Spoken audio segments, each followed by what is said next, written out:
લઈને એમાં ઘણા બધા આધુનિક પડકારો રહેલા છે. સૌથી મોટો પડકાર એ છે કે ઝડપ ભરેલું જીવન. એટલી લાઈફ ફાસ્ટ થઈ ગઈ છે મોટા મોટા સિટીઓમાં. મને રોજ નોકરીએ જવું હોય, પછી ઘરને સાચવવું હોય, એક સ્ત્રી તરીકે બધી જવાબદારી ઘરની હોય, પ્લસમાં બહારના કામો કરવા હોય, તો ઝડપમાં એમ થાય કે હાલો ને જે જલ્દી બની જાય એવું કરું. તો એના લીધે શું બને છે, તૈયાર ખોરાક વધારે ઉપયોગમાં લેવાય છે, જે આરોગ્યને ખૂબ જ નુકસાન કરે છે. મેં પહેલાં જ વાત કરી, ખોરાક 3 કલાકથી પછી લેવાય નહીં. હવે પેકેટ ફૂડ છે એનામાં 3 કલાકથી વધારે ખોરાક હોય છે. શું કામ નથી બગડતું? આપણા ઘરે રાખો ને, તમે દાળ ભાત રાખો, તમે 3 કલાકથી વધારે 5 કલાક રાખો, રહેશે બગડ્યા વગરના? ચોક્કસ બગડે છે. તો બહારનું પેકેટ ફૂડમાં એવા પ્રિઝર્વેટિવ્સનો ઉપયોગ કર્યો છે કે એ ફૂડ બગડતું નથી. બહારેથી તો સરસ દેખાય છે પણ એનામાં ગુણો બી નથી રહેલા બિલકુલ, અને આરોગ્યની દ્રષ્ટિએ ખૂબ જ નુકસાન કરે છે. માટે એ ફૂડ્સ બી ન લેવા. પાચન શક્તિમાં ઘટાડો. ફ્રીજમાં રહેલો, આપણે બહારે ટમેટું રાખ્યું હોય ને તો 4 દિવસ હાલે કે 5 દિવસ હાલે, ફ્રીજમાં રાખ્યું તો 15-20 દિવસ આરામથી ચાલી જાય. તો એ શું છે, ટમેટું બગડતું નથી? ચોક્કસ બગડે છે, પણ એ વસ્તુ આપણને દેખાતું નથી કે બગડી. ફ્રીજમાં રાખ્યું ઠંડા વાતાવરણ લીધે ધીમે ધીમે બેક્ટેરિયા અને એનું કાર્ય કરે છે, પણ એ બગડી ગયું તો એનામાં રહેલા તત્વો એને શરીરમાં કાંઈ ફાયદાકારક નથી. તો એ માઇક્રોવેવ છે, તો એવું કહેવાય છે કે ચીનમાં ને અત્યારે જે છે ને સરકારે એવું કીધું છે કે આ માઇક્રોવેવનો ઉપયોગ જે જાહેર રસોડામાં થતો હતો ને ત્યાંથી અટકાવવો, એટલે કે બધા માઇક્રોવેવ કાઢી નાખવાનું. એનું કારણ એટલા માટે કે માઇક્રોવેવના જે વેવ છે ને એ બહુ અંશે ખરાબ છે અને ભોજન થકી આપણા શરીરમાં પ્રવેશે છે, એટલું મોટું નુકસાન કરે છે ને આપણા સ્વાસ્થ્યને. તો શક્ય હોય ત્યાં સુધી માઇક્રોવેવનો ઉપયોગ ટાળવો જ જોઈએ. વિદેશી આહાર સંસ્કૃતિનો પ્રભાવ. Burger, pizza, bread, cold drinks, આ બધી વસ્તુ ચાલે છે ત્યારે સરસ તો લાગે છે ટેસ્ટના લીધે, પણ અંદર જઈને એટલું નુકસાન કરે છે ને કે જે કલ્પના ન કરી શકે. તમે નાના છોકરાઓ છો ને, એક પ્રયોગ કરવાનો. તમે એમ થાય ને પેટમાં શું ગળવા, એક પાત્ર લેવાનું, એમાં તમે શું કરવાનું, જે દિવસમાં તમે જે જમો ને, ધારો કે સવારના નાસ્તામાં તમે પૌવા ખાધા તો પૌવા એ પાત્રમાં નાખવાના.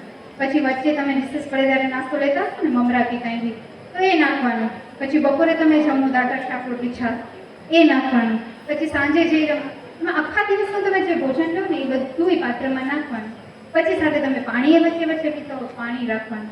પછી એક દિવસ જવા દેવાનું. પછી એ જોવાનું કે પાત્રની અવસ્થા કેવી થઈ. તમે જોઈજો ખોલીને, બંધ કરી દેવાનું ઢાંકણ, પછી ખોલીને જોશો તમને ગમશે, કેવું લાગશે, તો તમારા પેટની દશા કેવી થાય છે. એ તો મેં સાદું દાળ ભાત શાક રોટલીનું ઉદાહરણ આપ્યું. તમે pizza, burger, cold drink, sauce આ બધું નાખો, પછી મને કહો એક પાત્રમાં નાખેલી વસ્તુ કેટલી ગંદી થાય છે. તો સેમ અવસ્થા એ આપણા શરીરમાં બને છે. તો શરીરમાંથી આપણે બહાર ફેંકી શકવા નથી, તો એ શું કાર્ય કરે છે? એ રોગો ઉત્પન્ન કરે છે. એ સત્ય એટલે કે આપણું વેદ. એમાં કેટલા ઋષિ મુનિઓએ આપણને એનામાં જ્ઞાન પીરસ્યું છે. એ અંતરદ્રષ્ટા ઋષિઓએ, અત્યારે તો બધા એક રિસર્ચ કરે એને કેટલો સમય લાગી જતો હોય રિસર્ચ કરવા માટે, પણ એ ઋષિઓએ અંતર્જ્ઞાન થઈ પ્રાર્થના કરી તો બધી જ વનસ્પતિઓએ એનું જ્ઞાન ઋષિઓને આપ્યું. ત્યારે આ મહાન ગ્રંથોની રચના થઈ છે. એટલે જ કહેવાય છે કે આયુર્વેદની જે પરંપરા છે ને એ હવે ભૂસાઈ ગઈ છે. તે સનાતન ધર્મ છે, એ વર્ષોથી આવતો રહ્યો છે, પણ હવે ક્યાં તે વિસરાઈ ગયો છે. તો આપણે એને ફરીથી થોડું યાદ કરીએ, અને એ આપણું જીવન છે, એ જીવન જીવવાની કળા શીખવે છે. સ્વાસ્થ્ય કોને કહેવાય? તો સ્વાસ્થ્યની વિશાળ વ્યાખ્યા કરેલી છે. આપણે ઘણા બધી જગ્યાએ કહીએ સ્વાસ્થ્ય તમે કેમ છો, આપણે ખાલી શારીરિક રીતે કહીએ છીએ કે તમે કેમ છો, બધા મજામાં છો, પણ શાસ્ત્રોમાં એવું વર્ણન છે કે સ્વસ્થ કોને કહેવાય? તો સ્વસ્થ એને કહેવાય કે જે શરીરથી તો સ્વસ્થ હોય, મનથી સ્વસ્થ હોય, આત્માથી સ્વસ્થ હોય, એને સ્વસ્થ કહેવાય. એટલે કે શારીરિક, માનસિક અને આધ્યાત્મિક ત્રણેય રીતે જે સ્વસ્થ હોય ને એ વ્યક્તિને સ્વસ્થ કહેવામાં આવે છે.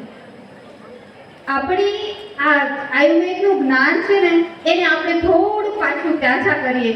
એટલે કે ઘણી વખત આપણી ઘરમાં જ ઔષધો હોય પણ આપણને એનું જ્ઞાન ન હોય કે એનો ઉપયોગ કેવી રીતના કરવો.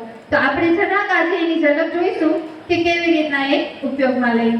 કે રસોઈમાં વપરાતા ઘઉં છે, જુવાર છે, બાજરો છે, ઘણા બધા ધાન છે, દાળ છે, મસાલા છે, પણ તમે એનો યોગ્ય રીતે સંયોગ ન કરો, એનો યોગ્ય માત્રામાં એને ન નાખો તો એ ખરાબ થઈ જાય છે. એટલે એક આખું શાસ્ત્ર છે જેના ઉપર કે કયા સંયોગથી કયું ઔષધીય કેટલી માત્રામાં નાખો તો તમારી રસોઈ તો શ્રેષ્ઠ બને પણ એ શરીરને પોષણ બી આપે. હળદરથી ઉધરસ કેવી રીતના માટે?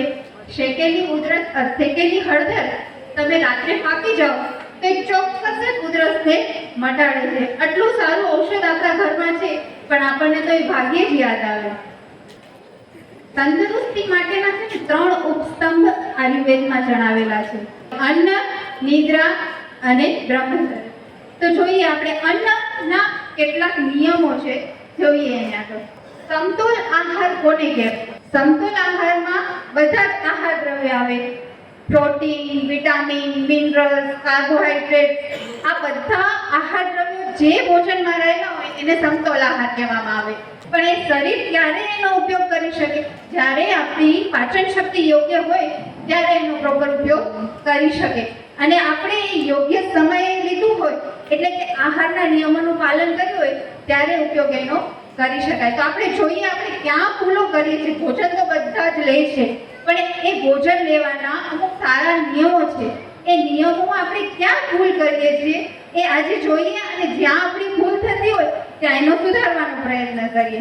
આહાર વિધિ શાસ્ત્રોમાં એનું ખૂબ સરસ રીતે વર્ણન કરેલું કે સૌથી પહેલા આપણે બીમાર જ ન પડીએ.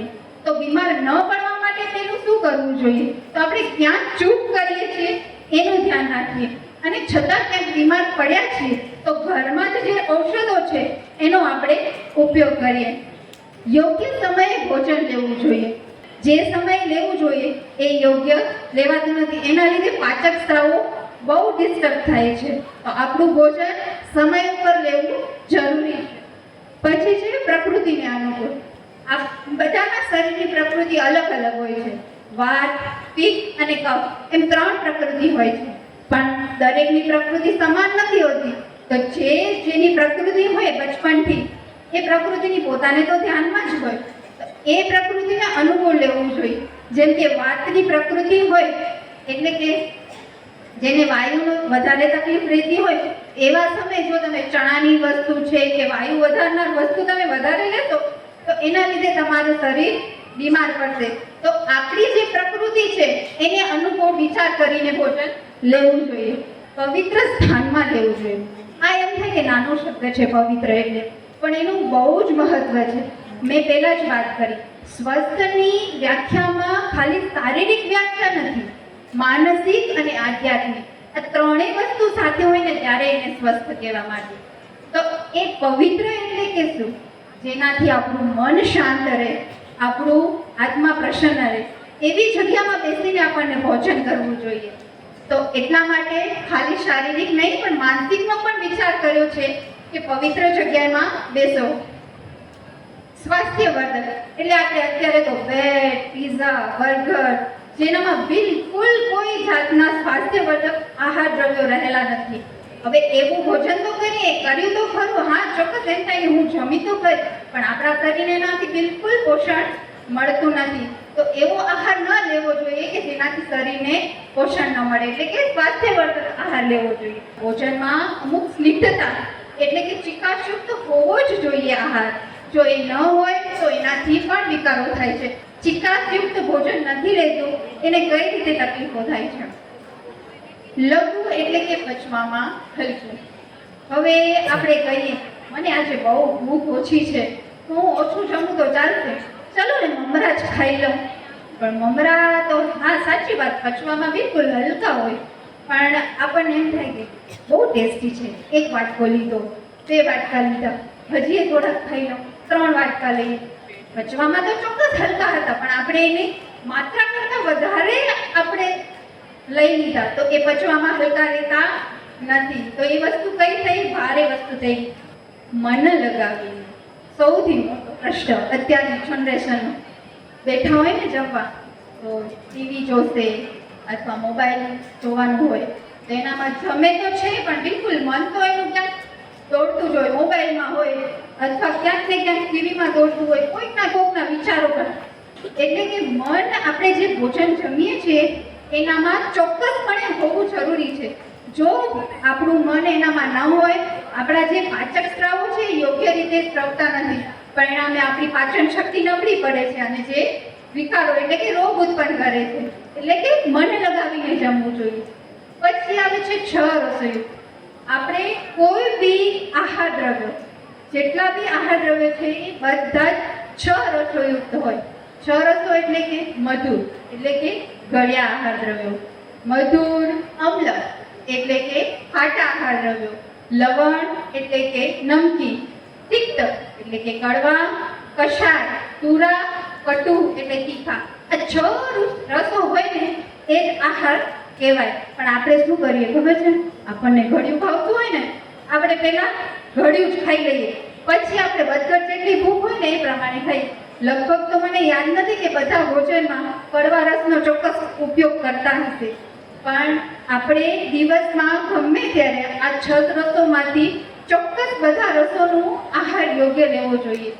બહુ ઝડપથી નહીં અને બહુ ધીમેથી નહીં. મને છે ને કામ છે, બહુ જલ્દી જવું છે, વાડીએ કામ છે, મને જલ્દી હું ખાઈ લઉં ને પછી જલ્દી આ કામ કરી આવું, એટલે ફટાફટ ટોળિયા ખાવા માંડીએ આપણે. પણ એનાથી શું થાય છે? જલ્દી જમવાથી એક તો આપણું મન છે ને શાંત નથી રહેતું, બીજું જે જમીએ છીએ એ પ્રોપર રીતે પચી નથી શકતું. ફટાફટ જમીએ એટલે લાળ રસ ભળે અને પછી પેટમાં જાય અને એ આપણે પાચન શક્તિમાં મદદ કરે. પણ ઝડપથી જમીએ એટલે પ્રોપર જમાય નહીં, એટલે જે લાળ રસો છે એ પ્રોપર જાય નહીં, એટલે પાચન થાય નહીં. અને ઝડપના લીધે ગુસ્સો, પછી આપણને એમ થાય કે ચંચળતા, આ બધી વિકારો છે ને ઝડપથી ભોજન જમીએ તો થાય. બહુ ધીમે ભોજન ન જમવું જોઈએ. બહુ ધીમે એટલે અતિશય શાંતિથી ભોજન, કલાક 2 કલાક બેઠા હોય આરામથી ખાવા માટે, વાતો કરતા ખાય ને જમે. એનાથી શું? બહુ ધીમે જમીએ એટલે આપણને એક માત્રાની જ ખબર ના પડે કેટલું ભોજન જમ્યા. શાંતિ જમીએ એટલે જમ્યા રાખીએ, તો અતિયોગ થઈ જાય માત્રાનો, એટલે કે વધારે પડતું ભોજન જમાય છે. સ્નાન કરીને, હવે આમાં શું ફરક પડે નાહીને જમીએ કે નાહ્યા પહેલા જમીએ? તો સ્નાન કરીને જમવાનો શું મતલબ છે? સ્નાન કરીએ ત્યારે આપણે પાણી છે ને, પાણીનો ગુણ ઠંડો છે. કોઈ બી ગરમ પાણી લો કે પાણીનો મૂળ ભૂત ગુણ ઠંડો છે. હવે જ્યારે આપણે સ્નાન કરીએ ને ત્યારે આપણા શરીરનું તાપમાન થોડાક અંશે નીચું જાય છે, એટલે કે શરીર ઠંડુ થાય છે.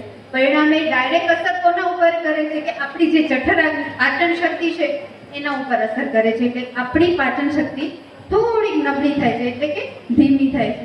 હવે મેં જમી લીધું, બરાબર જમીને સવારના નાસ્તો કરી લીધો, પછી હું નાવા ગઈ, તો જે મેં ભોજન લીધું ને એની જે આપણી જે જઠરાગ્નિ છે એ ધીમી થઈ ગઈ. પરિણામે શું થાય કે ભોજન લીધું ને એને પચતા 2 કલાકમાં પચી જવું જોઈએ, એની જગ્યાએ 4 કલાકમાં પચી. તો આ નાનો મુદ્દો છે કે સ્નાન કરીને જમવું જોઈએ, એ અત્યારે આ વસ્તુમાં આપણને ખબર પડે. માટે સ્નાન કરીને જ ભોજન લેવું જોઈએ. સૌથી મોટો મુદ્દો, ભૂખ લાગે ત્યારે ભોજન ક્યારે લેવાય? ઘરે મહેમાન આવે છે, સવારે મસ્ત પેટ ભરી નાસ્તો કરતો ને પછી મહેમાન આવે ને તો એટલું સરસ આપણે મસ્ત વ્યંજનો બનાવ્યા. હવે તો પેટ ભરીને તો સવારના નાસ્તો સરસ કરી લીધો, પણ હવે આટલું મસ્ત મારી ફેવરેટ આઈટમ હું બનાવી છે તો હવે મને ખાવી તો પડે ને. ભૂખ નથી લાગતી, હાલને બહુ મસ્ત છે હું ખાઈ લઉં, એમ કરીને આપણે ભૂખ ના લાગીએ ને તોય ભોજન કરીએ. એટલે શું થાય?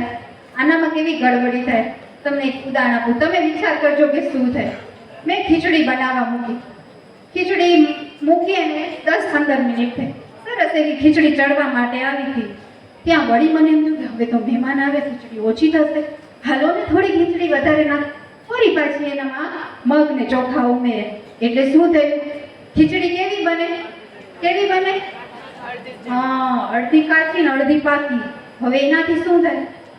બરાબર આપણે જે સમય, કયો સમય ગણવો કે હવે ક્યારે પચશે ભોજન? તો યોગ્ય સમય ન ગણી શકીએ, અને ખીચડી પચી બરાબર ચડી નથી, એટલે શું? પડી હોય ત્યાં પડી હોય, એટલે શું થાય? બગાડો ઉત્પન્ન થાય. સેમ વસ્તુ આપણા પેટમાં એવી જ થાય. આગળનું ભોજન લીધું આપણે, ફરી પાછું પચ્યું નતું, ભૂખ નથી લાગી તોય ભોજન લઈ લીધું, એના પરિણામે શું થાય? ખીચડી જેવી દશા પેટની થાય. એટલે કે આમ ઉત્પન્ન થાય. અપચો ખોરાક ક્યાં રહે, એના કારણે કેટલા જાતના રોગો ઉત્પન્ન થાય છે. માટે જ્યારે ભૂખ લાગે ને ત્યારે જ ભોજન લેવું જોઈએ.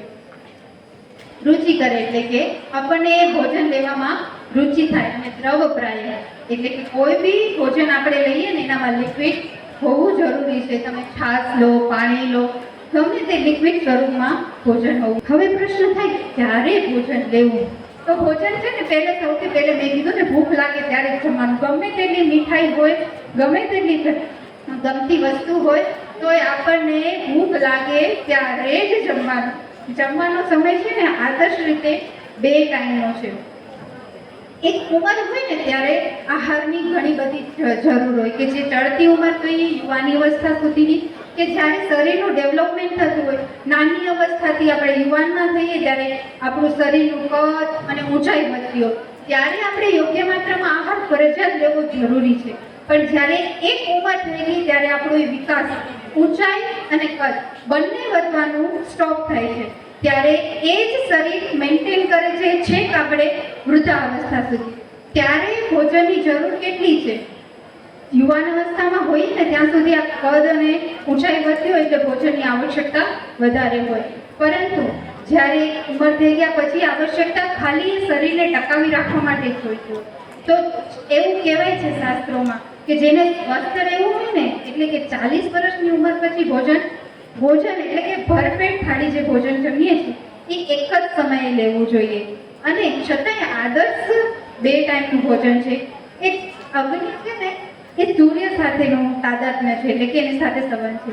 જેમ જેમ સૂરજ વધે બપોરના એકદમ પ્રખર હોય અને પછી ધીમે ધીમે ઢળતો જાય ત્યારે ઓછો થતો જાય, તેમ આપણા શરીરની અગ્નિ એટલે કે આપણી પાચન અગ્નિ છે એટલે સવારનો સમય થાય ત્યાંથી ધીમે ધીમે વધવા માંડે.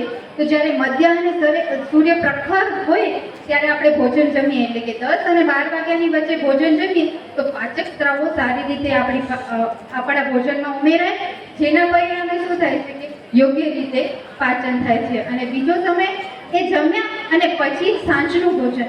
આપણે કહેતા ને પેલા વડીલો સાંજે પેલા લાઇટો નહોતી ને એટલે સાંજે પેલા વહેલું જ જમી લેતા.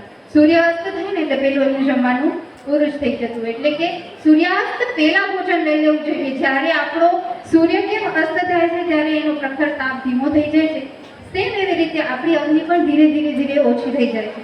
એટલે જે પચાવવાની શક્તિ જે બપોરના હોય ને એવી સાંજે એટલી હોતી નથી.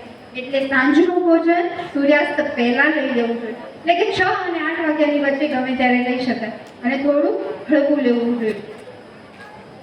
યામ મધ્યે ન ભૂક્તાન, શાસ્ત્રોમાં એનું વર્ણન કર્યું છે. યામ એટલે કે 4 કલાક. 4 કલાક પહેલા ભોજન લેવું ન જોઈએ. તમારા ભોજનમાં લીધેલા દાળ, ભાત, શાક, રોટલી, ખીચડી બધા આહાર દ્રવ્ય છે એને પચતા 4 કલાક લાગે છે. હવે તમે એક ભોજન લીધું અને વચ્ચે તમે તરત જ બીજું લઈ દો તો એ પ્રોપર બચતું નથી. તો 4 કલાક પછી જ ભોજન લેવું જોઈએ. આહાર માત્રા, હવે બધાને એમ થાય કે હું તો 2 રોટલી ખાઉં છું, મારી ફ્રેન્ડ છે તો 5 રોટલી ખાઈ જાય છે. એવું યોગ્ય આહાર માત્રા છે ને ક્યાંય નિશ્ચિત જ નથી કોને કેટલો આહાર લેવો જોઈએ. એ કોના ઉપર ડિસાઇડેડ છે કે કેટલો આહાર લેવો જોઈએ? એ પોતાના શરીરની પ્રકૃતિને અવસ્થા છે. હવે કે મને 2 રોટલીમાં સંતોષ થઈ જતો હોય, મારું પેટ ભરાઈ જતું હોય તો મને ફરજિયાત 5 રોટલી લેવી જરૂરી નથી. એ પોતાને જ વિચાર કરવાનો છે કે મને કેટલો ભોજન કેટલી માત્રામાં લેવું છે. તો એ કેવી રીતના વિચાર કરી શકાય? આપણી ભૂખ હોય ને એના 4 ભાગ કરવાના. આપણા જઠરના 4 ભાગ કરીએ ને તો એમાં 2 ભાગ છે ને ઘન, એટલે કે આપણે સોલિડ જે શાક, રોટલી, ભાત જે ઘન પદાર્થ છે ને એ લઈએ છીએ. એક છે એ પ્રવાહી પદાર્થ છે કે શાક લઈએ, દાળ લઈએ, આ પ્રવાહી પદાર્થ લેવો. અને એક ભાગ હવાની અવર જવર માટે ખાલી રાખવું છે. આપણે તો ગમતું ભોજન હોય ને એટલે આપણે પેટ ભરીને ઠૂસીને ખાઈ લઈએ, જરાય જગ્યા જ ન રાખીએ.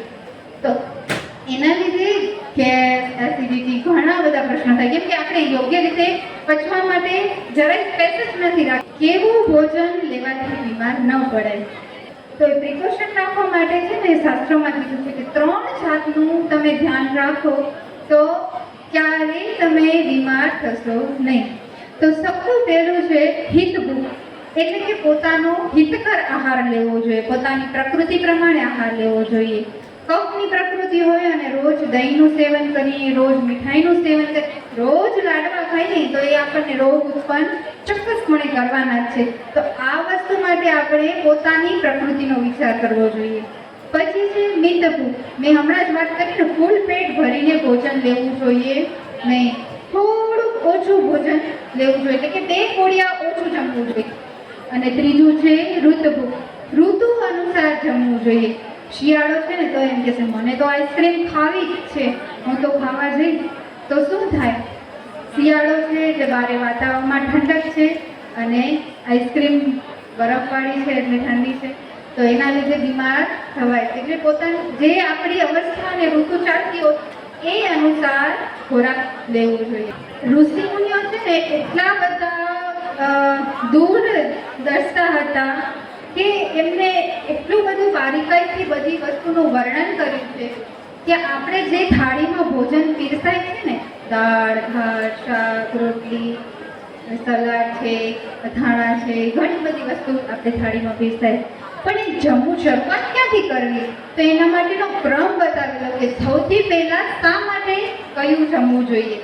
તો એનામાં સૌથી થાળીમાં પીરસાયું છે ને એમાં બધું હોય, મીઠાઈ હોય, ફરસાણ હોય, શાક રોટલી દાળ ભાત, પણ સૌથી પહેલાં શું જમવું જોઈએ? મીઠાઈ, એટલે કે મધુર રસવાળી વસ્તુ જોઈએ. ગોળ જમતા હોય તો સૌથી પહેલાં ગોળ લાડવો કે જે શું કામ એવી રીતના લેવું જોઈએ. આપણે જ્યારે જમવા બેસીએ ને ત્યારે એકદમ કડકડતી આપણને ભૂખ લાગે છે, ત્યારે તમે મધુર એટલે ઘડિયા પદાર્થો છે ને પચવામાં થોડા ભારે હોય તો તમે એવા આહાર દ્રવ્યો લો છો કે જે પચવામાં ભારે છે.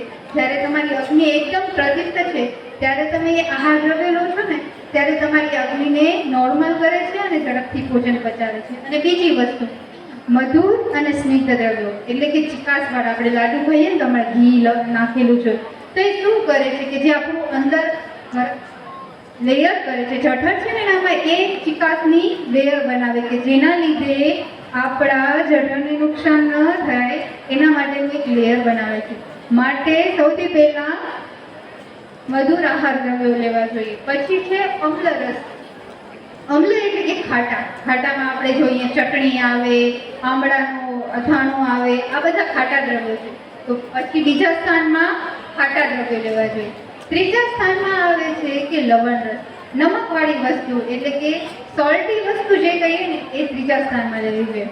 પછી આવે છે કટુ, એટલે કે તીખું નમકીન વસ્તુ આપણે જોઈએ, એમાં તીખામાં આપણે સ્પેશિયલ આપણે મરચાવાળી વસ્તુને તીખું ના કહી શકાય, જેનામાં તીખાશ હોય એટલે કે મરી છે, આદુ છે, આવા દ્રવ્યોને પણ તીખા કહેવામાં આવે છે. તો એવા આહાર દ્રવ્યો લેવા જોઈએ. પછી આવે છે કે પિત્ત દ્રવ્યવાળા, એટલે કે કડવું. કડવું મેં તમને કીધું ને બધા રસયુક્ત આપણું ભોજન થાળી હોવી જોઈએ. તો ચોક્કસ માત્રામાં કડવું એટલે કે મેથી છે, આ બધા ઔષધ દ્રવ્ય તરીકે પણ કામ કરે છે અને આહાર દ્રવ્ય તરીકે પણ કામ કરે છે, એટલે તિક્ત રસ પણ લેવા જોઈએ. અને છેલ્લે આવે છે કસાય રસ, એટલે કે તુરો રસ. એવા પાત્રમાં રસોઈ બનાવવી જોઈએ.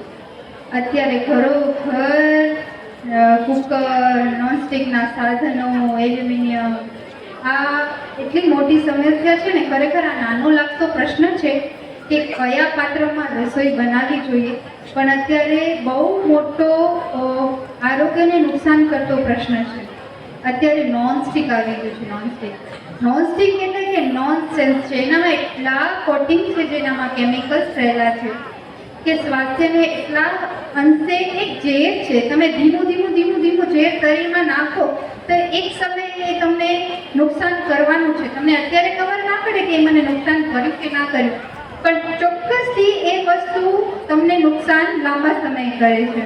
તો નોનસ્ટિકના સાધનોનો ઉપયોગ બિલકુલ ન કરવો જોઈએ. અને કદાચ હોય નોનસ્ટિક, એલ્યુમિનિયમ કે પ્લાસ્ટિક, આપણે અત્યારે કહે છે કે સારી ગ્રેડનું પ્લાસ્ટિક છે ને માઇક્રોવેવમાં યુઝ કરી શકો, પણ આખરે તો છે તો પ્લાસ્ટિક જ ને. પ્લાસ્ટિક એ એનું કાર્ય તો કરવાનું જ છે, કે એના જે મોલિક્યુલ્સ છે ને એ ધીરે ધીરે અગ્નિ સંયોગ, એટલે કે જેવું આપણે એનામાં તાપ આવીએ છીએ ને એના મોલિક્યુલ્સ જે પણ એ આપણી જે રસોઈ છે ને એનામાં એડ થાય છે. અને આપણે કહીને મેં ઘણાને સાંભળ્યા હશે, મેં આખી જિંદગી કાંઈ ખરાબ ખાધું નથી, મેં એટલું સરસ સાત્વિક ભોજન લીધું છે, તોય છતાં મને ડાયાબિટીસ થયું, મને પ્રેશર આવ્યું, મને કેન્સર થયું. આ બધા વસ્તુ આ નાના નાના વસ્તુમાં રહેલા છે. તવીઓ એનામાં જમવાનું બનાવતા, લોખંડના શું કહેવાય લોહિયા હોય એનામાં શીરા રાંધતા, લાપસી બનાવતા. એનું પાછળ બહુ મોટું કારણ છે. લોખંડને તમે જેવું ગરમ કરો ને એટલે એનામાંથી આયર્નના મોલિક્યુલ્સ છે એનામાંથી રિલીઝ થાય અને જે તમે ભોજન બનાવો છો ને એનામાં આવે છે. તો એ મોલિક્યુલ્સ આપણે મહિલાઓ માટે તો બહુ જ જરૂરી હોય. માસિકને લગતી સમસ્યાઓ કે માસિક સતત આપણે મહિને જ્યારે આવે છે ત્યારે આપણે લોહી એનામાંથી ઓછું થાય છે. તો એ સમયે આપણે શરીરને પૂર્તિ કરવા માટે આપણે એવા આહાર દ્રવ્યોનો ઉપયોગ કરીએ કે જે આપણને શરીરને પૂર્તિ કરે. તો આ આપણે લોખંડ છે ને એ આપણે ડાયરેક્ટલી લેતા નથી, ગળવાનું આવતું નથી, પણ એનામાંથી જ્યારે આપણે જમવાનું બનાવીએ છીએ તો ઇનડાયરેક્ટલી આપણે લોહ તત્વ એનામાંથી મળે છે. એટલે શીરો લાપસી જ્યારે બનાવો ને ત્યારે મળે. એટલે પહેલાં કહેતા ને જ્યારે કે ડિલિવરી આવી ને ત્યારે સ્પેશિયલી લોખંડની લોડીમાં જ શીરો ને રાગ ને બનાવતા. એનું પાછળનું કારણ કે ડિલિવરી પાછળ શરીરમાં લોહીનો ઘણો બધો લોસ થયો હોય, તો આ સમયે લોહીની પૂર્તિ કરવા માટે આપણે બીજા આહાર દ્રવ્યો તો આપતા હોઈએ, પણ સાથે સાથે આપણે આ ફોર્મમાં એટલે ઇનડાયરેક્ટલી પણ આપણે એનો લાભ લઈ શકીએ. એટલા માટે લોખંડની લોઢીનો પણ સારો ઉપયોગ લોખંડના વાસણનો કરવો જોઈએ. ને સૌથી શ્રેષ્ઠ કલાઈ કરેલું પિત્તળનું વાસણ. પહેલાં પિત્તળના વાસણો હતા, પણ હવે આ આધુનિક યુગમાં બધા વાસણો સ્ટીલના થઈ ગયા. પિત્તળના હતા ને એ બધા કાઢી નાખ્યા. પણ એ વડલાઓ આપણા પૂર્વજોએ આ આયુર્વેદને છે ને આપણા જીવનશૈલીમાં એટલું સરસ રીતે વણ્યું હતું ને કે આપણને એમ થાય કે જૂની રૂઢીના માણસો છે કે પિત્તળના વાસણો વાપરે છે, પણ એના સાથે આપણું સ્વાસ્થ્ય જોડાયેલું હતું. એટલા માટે આ લોકો બધા વાસણો વાપરતા. પહેલાં ચાંદીની વાસણોમાં જમતા. પહેલાં જ્યારે વર્ષો પહેલાં જ્યારે ચાંદીમાં રાત્રે દહીં જમાવે અને સવારના એ દહીંની છાશ બનાવીને લે. જ્યારે દૂધની કોઈ બી આઈટમ લેવી હોય ને ત્યારે ચાંદીના વાસણમાં લેતા. એનું પાછળનું ઘણું બધું તાત્પર્ય હતું. ચાંદીનો ગુણ છે ને ઠંડો છે, જ્યારે તમે દૂધનો ગુણ પણ ઠંડો છે. તમે જ્યારે સમાન ગુણની વસ્તુ એનામાં રાખી ને ત્યારે એનો ગુણ ડબલ થઈ ગયો. તો એ શરીરમાં તમારું એટલું ઝડપથી એ કાર્ય કરે છે ને, તમને દૂધ છે, ચાંદી છે, શીતગુણના લીધે પિત્તને લગતી સમસ્યાઓ બધી જ ઓછી થઈ જાય. કદાચ તમારા ભોજનમાં તમારું ઘણું ઉષ્ણ ભોજન એટલે કે ગરમ વસ્તુ ખવાઈ ગયું હોય ને, તો આ રીતે તમે જો પાત્રમાં લીધું હોય ને તો એ ઠંડક કરે અને તમારે એક ગરમાહટને અંદર જ ડિલીટ કરી નાખે, એટલે આગળ રોગ થતા અટકાવી નાખે. વિરુદ્ધ આહાર સૌથી મોટો આજે તડકતો પ્રશ્ન કહીએ ને તો વિરુદ્ધ આહાર. હવે વિરુદ્ધ આહાર તો વિરુદ્ધ થોડી ન હોય જમીએ એનામાં, પણ અમુક આહાર દ્રવ્યો એવા છે કે જેના સંયોગથી કંઈક નવી જ વસ્તુ પેદા થાય છે. ધારો કે મેં દૂધ લીધું અને એની સાથે મેં ખાટું ફ્રૂટ લીધું, તો એ બંને વસ્તુનો સંયોગ થયો ને તો એ શું ઉત્પન્ન થયું? એનામાંથી એક નવું જ પ્રકારનું ઉત્પન્ન થયું. શું થાય કે શરીરમાં દૂધ અને ખાટા ફ્રૂટો જાય ને એટલે એના જે મોલિક્યુલ્સ છે ને એ ભેગા થાય અને ઝેર સમાન કાર્ય કરે. હવે કઈ ઝેર સમાન કાર્ય કરે એટલે શું કહે તરત જ મરી જાય એવું છે? એનાથી તરત તો મરી જવાતું નથી, પણ શું થાય કે એ મોલિક્યુલ્સ લાંબા ગાળે આપણે મોટા રોગો ઉત્પન્ન કરે. હવે આપણે કહીએ ને ઓટોઇમ્યુન ડિસીઝ વધી ગયા છે. કાંઈ ન હોય તો અત્યારે પોતાના જ શરીરના કણો પોતાની સિસ્ટમ સાથે દુશ્મની બનીને બેઠા હોય એટલે શું થાય? કેન્સર થાય. મોટો પ્રશ્ન કેન્સર થાય. શા માટે થાય છે? એનું કારણ એ છે કે પોતાના શરીરના કણો પોતાના શરીર સામે દુશ્મન બને છે, એટલે એનો કોઈ રોગનો ઈલાજ જલ્દી મળતો નથી આપણને. એનું કારણ કે પોતાનું શરીર જ દુશ્મન થઈ બેઠું છે. તો એ તેના લીધે થાય છે.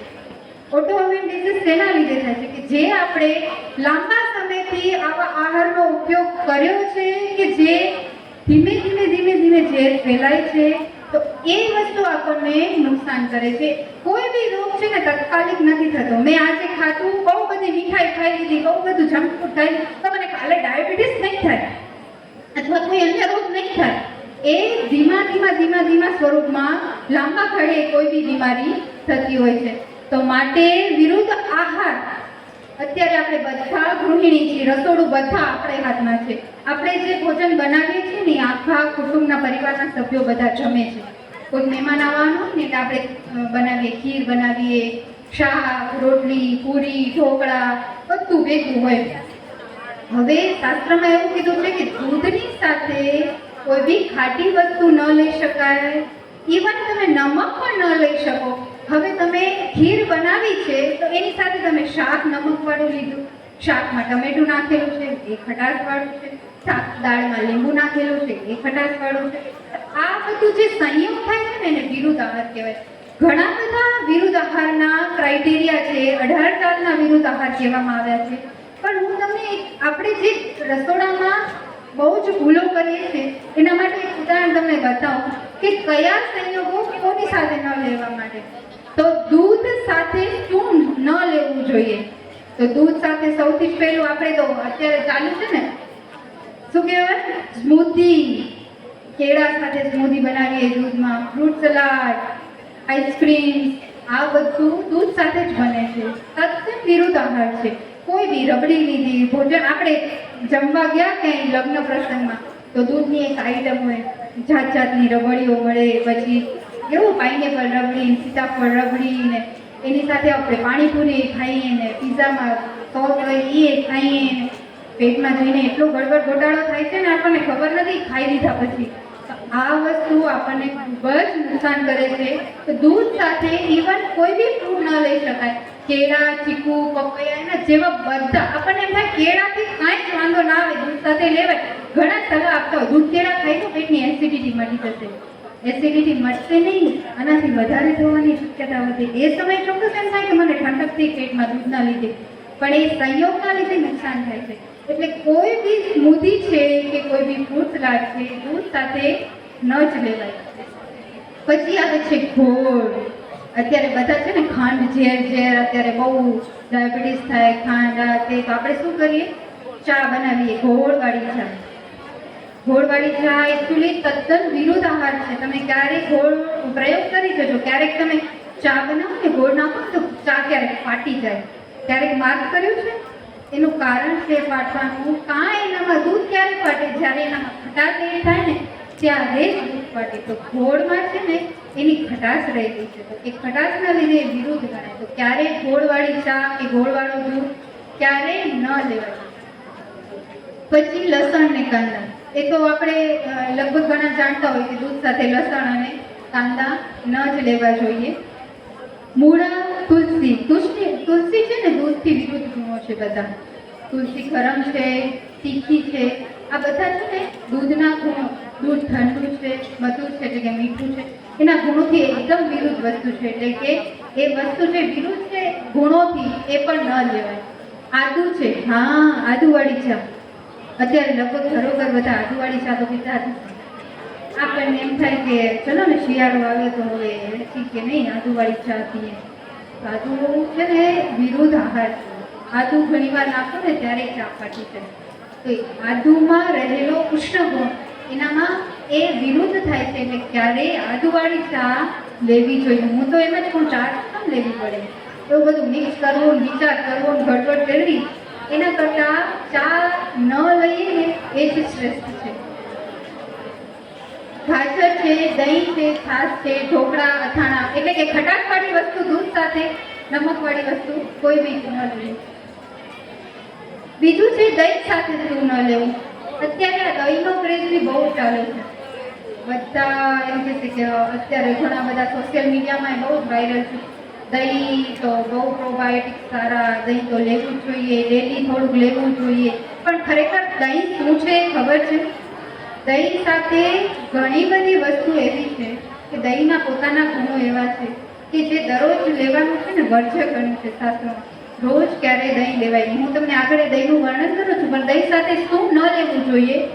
ગોળ છે, દૂધ છે, કેળા છે, મૂળા છે, આ બધી વસ્તુ દહીં સાથે લેવાય નહીં. ઋતુ અનુસાર ભોજન, કઈ ઋતુમાં કેવું ભોજન લેવું જોઈએ. મેં આગળ કીધું ને ઋતુ અનુસાર જે ભોજન લે છે ને એને ક્યારેય બીમાર પડતા નથી.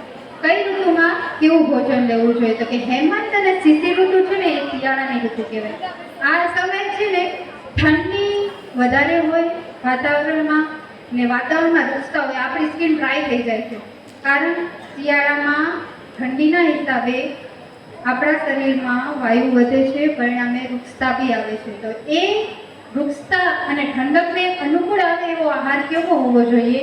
સ્નિગ્ધ ગુરુ આહાર દ્રવ્ય લેવા જોઈએ. એટલે આપણે જનરલી એમ તો આપણને અંદાજો તો છે જ કે અડદિયા ખાઈએ આપણે, એ છે ને અડદ એ ગુરુ છે, અને સ્નિગ્ધ એટલે કે આપણે કોઈ બી પાક બનાવીએ છીએ તે સ્નિગ્ધ છે, ઘી અને તેલથી બનાવીએ છીએ. તો એવા આહાર દ્રવ્યો લેવા જોઈએ કે જે ઘી તેલયુક્ત હોય અને ગુરુ એટલે કે પચવામાં થોડા ભારે હોય. એનું કારણ શું પચવામાં ભારે હોય એવા આહાર દ્રવ્યો હોય? એ વખતે આપણને છે ને ભૂખ વધારે હોય છે. તમે હલકું ભોજન લો ને તો તરત જ ભોજન પચી જાય. એટલા માટે થોડું પચવામાં ભારે હોય એવું લઈ શકાય છે. સુખડી છે, અડદિયા છે, તલ એટલું, તલ અને ચીક્કી બંનેમાં તેલ રહેલું છે, તો એ સ્નિગ્ધતા પ્રદાન કરે. અને પ્લસમાં આપણે ગોળથી બનાવીએ છીએ ચીક્કી, એટલે ગોળ છે એ ગુરુ પણ છે અને શરીરને પોષણ પ્રદાન કરતો એક મહત્વનું ઘટક છે. અને મીઠા ફળ જે ઉનાળામાં આવે, કેરી છે, ચીકુ છે, એ વખતે ગરમીનું વધારે પ્રાધાન્ય હોય ત્યારે એવા ફળો લેવાથી ગરમી ઓછી થાય છે. પછી તમે શરબતથી લઈ શકો પણ ઘરે બનાવેલા.